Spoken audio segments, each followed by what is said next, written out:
दिल्ली की रेखा सरकार एक बार फिर से आम आदमी पार्टी के संयोजक अरविंद केजरीवाल की मुश्किलें बढ़ाती हुई नजर आ रही हैं। दरअसल आपको बता दें कि 1 अप्रैल को दिल्ली विधानसभा में एक और सीएजी की रिपोर्ट टेबल की जाएगी और यह सीएजी की रिपोर्ट दिल्ली में वाहनों से होने वाले वायु प्रदूषण की रोकथाम पर बनाया गया सीएजी का रिपोर्ट है। आपको याद दिला दें कि इससे पहले 3 सीएजी की रिपोर्ट जो है वो विधानसभा में टेबल की गई है, जिसमें हेल्थ सेक्टर से जुड़ा, शराब घोटाले से जुड़ा और इसके अलावा बात अगर हम करें डीटीसी बस से जुड़ा हुआ सीएजी का रिपोर्ट टेबल किया गया, जिसमें हजारों करोड़ रुपए के घोटाले खुल करके सामने आए थे। तो वहीं दूसरी बड़ी खबर की बात करें तो आपको बता दें दिल्ली सरकार में मंत्री मजिंदर सिंह सिरसा ने आतिशी पर जोरदार तरीके से हमला किया है और उनका कहना है कि आतिशी के विधानसभा क्षेत्र में इतना ज्यादा वायु प्रदूषण फैलाया जा रहा है क्योंकि आतिशी के क्षेत्र में जो कूड़े हैं उन पर आग लगा दी जा रही है। ना तो आतिशी इसको लेकर के कोई एक्शन ले रही है और ना ही एमसीडी से इसके बारे में कुछ कह रही हैं। दरअसल आपको बता दें कि मजिंदर सिंह सिरसा ने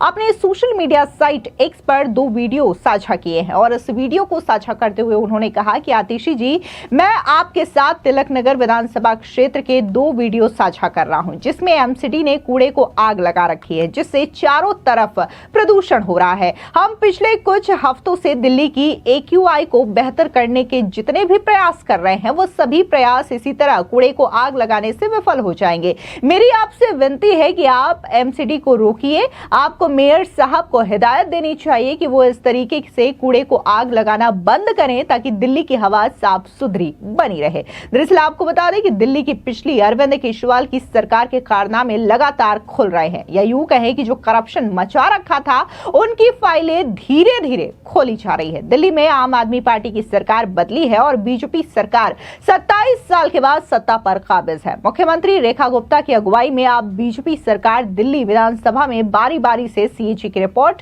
पेश कर रही है, जो केजरीवाल की सरकार में अटकी हुई थी। इसी तरीके से 1 अप्रैल को दिल्ली विधानसभा में नई कैग रिपोर्ट टेबल करने की तैयारी की जा रही है। उसमें से कल 8वीं सीएजी रिपोर्ट जो है वो सदन के पटल पर आ रही है और इस सत्र में ये 6ठी रिपोर्ट होगी। इससे पहले सत्र में 2 रिपोर्ट आई थी और ये कल की जो सीएजी रिपोर्ट है ये वाहन वायु प्रदूषण पर है, उसकी रोकथाम और उसकी असर को कम करने के लिए। तो कल सदन में एजेंडे पर ये लगी हुई है और अगले 2 दिन इस पर चर्चा चलेगी। 2 दिन चर्चा चलेगी। फिर सर आगे क्या आप लोग की स्ट्रेटजी है? 14 रिपोर्ट्स जो सीएजी रिपोर्ट से उसके आने के बाद क्या जांच कैसे करवाएंगे, आगे कैसे इसका प्रोसीजर है, कुछ बता पाएं आप? सीएजी की रिपोर्ट जो है ये इससे पहले भी पीएससी को भेजी गई है और एक रिपोर्ट जो डीटीसी पर थी वो कमेटी ऑन गवर्नमेंट अंडरटेकिंग को दी गई है। इसके साथ साथ संबंधित विभागों से इस पर एक्शन टेकन नोट मांगा गया है, जिसका 1 महीने के अंदर अंदर उनको रिप्लाई करना है और उसके बाद पीएससी में इस पर पैरावाइज जो है डिस्कशन होगा। सीएजी के अधिकारी भी लगातार हमारे संपर्क में हैं, वो भी इन बैठकों का हिस्सा होंगे और इसमें पूछताछ होगी, तमाम कागजात पर विचार विमर्श होगा, विभागों से बातचीत होगी और उसके बाद रिपोर्ट तैयार होगी जो सदन के समक्ष लाई जाएगी और उस पर फिर सदन फैसला लेगा कि उन पर क्या कार्रवाई की जाए। जो भी सीएजी की रिपोर्ट में जिन भी कमियों की तरफ ध्यान आकर्षित किया गया है, जो भी पैसे का जो नुकसान सरकारी खजाने को हुआ है, जो भ्रष्टाचार की बात कही जा रही है, वो अगर उसमें सब सामने आ रही है तो फिर दिल्ली विधानसभा का सदन जो है वो कॉम्पिटेंट है कोई भी फैसला लेने के लिए। मुख्यमंत्री रेखा गुप्ता की सरकार मंगलवार को दिल्ली विधानसभा में नई सीएजी की रिपोर्ट पेश करेगी। मंगलवार 1 अप्रैल को दिल्ली में वाहनों से होने वाले वायु प्रदूषण की रोकथाम पर सीएजी की रिपोर्ट आएगी। मुख्यमंत्री रेखा गुप्ता सदन में पटल पर सीएजी की रिपोर्ट रखेगी। विधानसभा की कार्यसूची में बताया गया है कि मुख्यमंत्री और वित्त मंत्री रेखा गुप्ता 31 मार्च 2021 में समाप्त हुए साल के लिए राष्ट्रीय राजधानी दिल्ली सरकार से संबंधित भारत के नियंत्रण और महालेखा परीक्षक के दिल्ली में वाहन वायु प्रदूषण रोकथाम और शमन पर निष्पादन लेखा परीक्षा प्रतिवेदन की प्रतियां सदन पटल पर पेश करेंगी। आपको बता दें कि इसके पहले दिल्ली विधानसभा में डीटीसी को लेकर के सीएजी की रिपोर्ट पेश की गई थी। इसके अलावा जो है हेल्थ सेक्टर से जुड़ा सीएजी का रिपोर्ट भी मुख्यमंत्री ने ही टेबल किया था। और इससे पहले अगर बात करें तो शराब नीति से जुड़ा हुआ जो सीएजी का रिपोर्ट है वो भी मुख्यमंत्री रेखा गुप्ता की ओर से पेश किया गया था। और ये तीनों ही रिपोर्ट जब सामने आए थे तो इसमें आम आदमी पार्टी की सरकार में जितने भी भ्रष्टाचार मचा रखे थे योजनाओं के नाम पर उसकी कलई खुल गई थी। सीधे तौर पर अरविंद केजरीवाल और आम आदमी पार्टी की जो नेता हैं वो अभी भी मोहल्ला क्लिनिक को वर्ल्ड क्लास हेल्थ मॉडल मानते हैं, लेकिन इसी मोहल्ला क्लिनिक में कितनी ज्यादा भ्रष्टाचार की गई है, कितने ज्यादा जो सुरक्षा मानक है उनका यहाँ पर सीधे तौर पर नकारा गया है, या फिर यहाँ पर कितना ज्यादा करप्शन किया है मोहल्ला क्लिनिक खोलने के नाम पे, इन तमाम चीजों को लेकर के पहले ही जो दिल्ली सरकार में हेल्थ मिनिस्टर हैं पंकज सिंह वो चीजें बता चुके हैं। और कई सारे मोहल्ला क्लिनिक, तकरीबन 250 से ज्यादा मोहल्ला क्लिनिक तो उन्होंने बंद करने की हिदायत दे दी है, क्योंकि उनका कहना है कि ये जो मोहल्ला क्लिनिक खोले गए हैं यहाँ पर सिर्फ और सिर्फ लूट और करप्शन का अड्डा बना रखा गया है, जिसकी वजह से इन मोहल्ला क्लिनिक्स को खोला गया है। आपको बता दें कि मुख्यमंत्री रेखा गुप्ता ने जो डीटीसी की सीएजी रिपोर्ट है उसे टेबल करते हुए ये कहा था कि पिछली आप सरकार के दौरान डीटीसी को तकरीबन 7,471 करोड़ रुपए का घाटा हुआ है। मुख्यमंत्री ने कहा था कि उन्होंने एक मुनाफे वाले विभाग को घाटे में डाला। डीटीसी को 7,471 करोड़ रुपए का घाटा हुआ, 14,198 करोड़ रुपए का परिचालन घाटा हुआ, 814 में से केवल 468 रूटों पर बस चलाई गई। रेखा गुप्ता ने दावा किया कि सिर्फ विज्ञापनों पर पैसा खर्च किया गया, यहां तक कि केंद्र से मिले 233 करोड़ रुपए भी खर्च नहीं किए गए। उन्होंने आगे यह भी आरोप लगाया कि डीटीसी की भागीदारी एजेंसी आईडीएफसी ने दिल्ली सरकार को इसके शेयर खरीदने की सलाह दी थी। उन्होंने स्वीकार नहीं किया और आईडीएफसी ने 95 करोड़ के शेयर एक निजी कंपनी को मात्र 10 करोड़ में बेच दिए। मुख्यमंत्री रेखा गुप्ता ने कहा कि सीएजी की रिपोर्ट लोक लेखा समिति को भेजी जानी चाहिए, यानी कि जो डीटीसी की रिपोर्ट आई है इसको लेकर के पीएससी गठित हो सकती है और बाकायदा इसकी जांच भी की जा सकती है, क्योंकि पहले ही मुख्यमंत्री रेखा गुप्ता यह हिदायत दे चुकी है कि न सिर्फ ये जो 14 की 14 सीएजी रिपोर्ट है वो दिल्ली विधानसभा में टेबल की जाएगी, बल्कि पेश किए जाने के बाद जितने भी इसकी जांच है वो जांच की जाएगी और जितने भी घोटाले सामने आएंगे, भ्रष्टाचार सामने आएंगे, उन तमाम भ्रष्टाचार की फाइल खुलेगी और उसके बाद अरविंद केजरीवाल के खिलाफ कार्रवाई भी की जाएगी। आदरणीय अध्यक्ष जी, इस सीएजी की रिपोर्ट को मैं लगातार पढ़ रही थी और इसको पढ़ते हुए मुझे ये लगा कि जिस तरीके से डीटीसी और दिल्ली परिवहन का दुरुपयोग करते हुए, मिसमैनेज करते हुए, कुप्रबंधन के जरिए डीटीसी को बर्बाद कर दिया गया। एक ऐसी एजेंसी, दिल्ली सरकार का एक ऐसा मद जो ना केवल दिल्ली की जरूरतों को पूरा कर सकता था बल्कि प्रॉफिट मेकिंग भी हो सकता था, ये एक आय का भी साधन हो सकता था, उसको आप इस तरीके से ले गए कि जिसमें केवल नुकसान ही नुकसान है। मतलब कि 60,471 करोड़ का नुकसान जो कि कम्युलेटिव घाटा है और ऑपरेशनल लॉस 14,198 करोड़।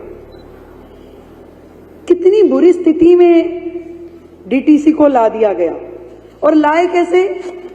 क्योंकि कोई सुपरविजन नहीं था, काम करने की मंशा नहीं थी, केवल एडवर्टीजमेंट पे सरकार का ध्यान था।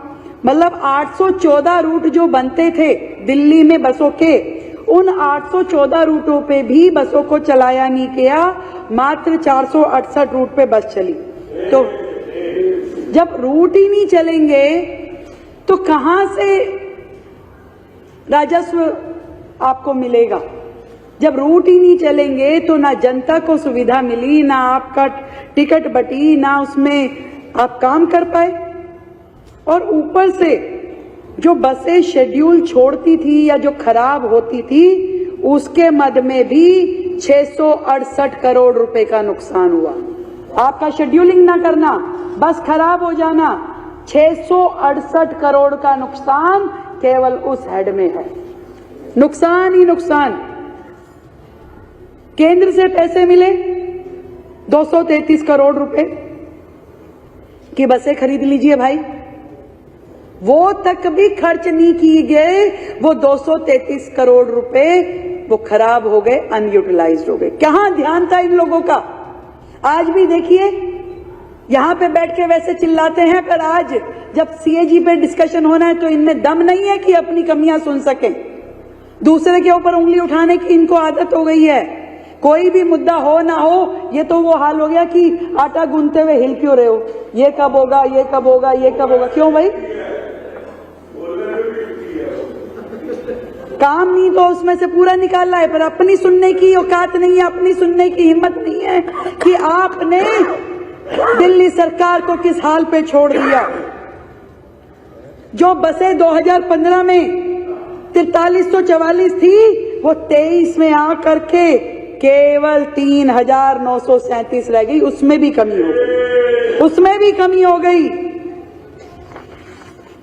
क्या स्थिति है? नुकसान ही नुकसान हर चीज में। और वो जो नुकसान 60 करोड़ रुपए का है, वो 80 करोड़ पे आ चुका है।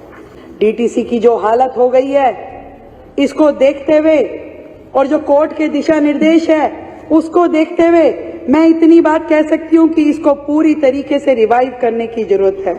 फेम ने, केंद्र सरकार की एजेंसी ने 2 बार फेम 1 में और फेम 2 में 49 करोड़ की केंद्रीय सहायता दिल्ली को दी कि आप बसें खरीद लीजिए।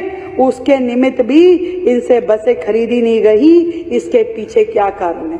या मुख्यमंत्री को दिल्ली के लिए समय नहीं था, इनकी मंशा नहीं थी, या इनकी मंशा में दोगलापन था कि जिससे ये अपने लिए काम कर सके और डीटीसी को बदनाम कर सके।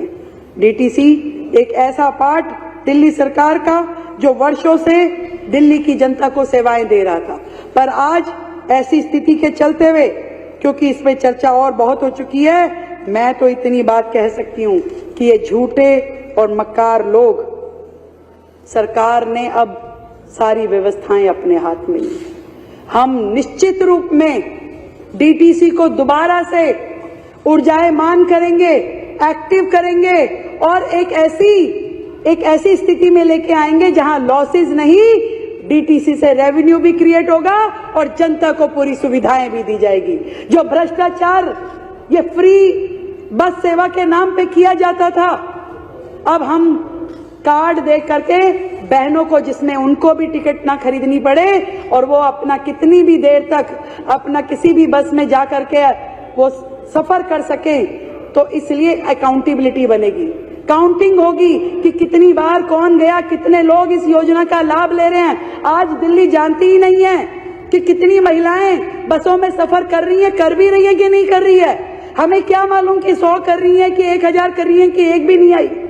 कोई ऐसा सिस्टम नहीं है कि आप चेक कर लें, सिवाय इसके कि जो डीटीसी की टिकट का आप दिखाते हैं वही मान्य है।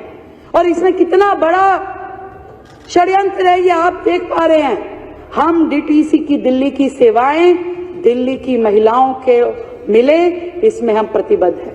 नए बस शेल्टर बने, नए बस डिपो बने, इलेक्ट्रॉनिक व्हीकल आए और उन व्हीकल्स के लिए पूरे चार्जिंग स्टेशन हों। और जितने आईएसबीटी दिल्ली में हैं, हर एक आईएसबीटी के लिए उसको आधुनिक रूप में मल्टी स्टोरी कमर्शियल कॉम्प्लेक्स के जैसे डेवलप करने का दिल्ली सरकार का प्लान है। जितने भी काम, हम एक भी एजेंसी को गर्त में पड़े हुए नहीं देख सकते, कर्ज में डूबे हुए नहीं देख सकते। उसी में से साधन निकलेंगे कि जनता के साथ जो हमारी कमिटमेंट है वो भी पूरी हो और जो हमारी व्यवस्थाएं हैं वो भी सुदृढ़ हो। आज है नहीं विपक्ष, अब किसको सुनाएं, पर जहां हो मुझे पता है उनके लोग सुन ही रहे होंगे, क्योंकि इसी में से तो निकालना है उन्होंने। तो उनके लिए कहना चाहती हूँ, आतिशी जी अपने कमरे में बैठ के आप सुन रही होंगी, मुझे सुन लीजिए। सच्चाई सफलता का द्वार होती है, सच्चाई सफलता का द्वार होती है।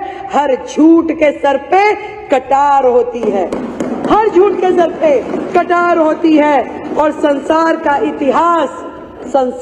इतिहास स्वयं है साक्षी कि अन्याय की आखिरी में हार होती है, अन्याय की आखिरी में हार होती है। अध्यक्ष जी, इस डीटीसी में जो घोटाले इनके द्वारा किए गए, इतने बड़े लॉस में डीटीसी आई, सरकार कर्जे में डूब गई। इसके कारण से हम चाहते हैं कि सीएजी को आप पीएसी में भेजें ताकि इन सब पे कानूनी कार्रवाई हो। बहुत बहुत धन्यवाद।